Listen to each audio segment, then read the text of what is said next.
خب الان آنباکسینگ عطر مونبلان اکسپلور رو داریم. میخوام ببینیم که به چه صورت هست. سریالش و اینا همه اورجینال به نظر میاد. اینم لوگویی که نشون میده که اورجیناله. روی خود دستبندیش هست.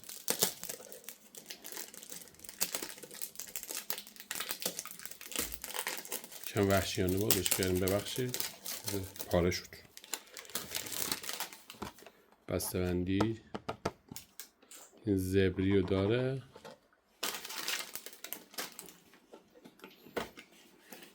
بسته‌بندی فوق‌العاده شکیل و زیبا. اینم خود عطرش،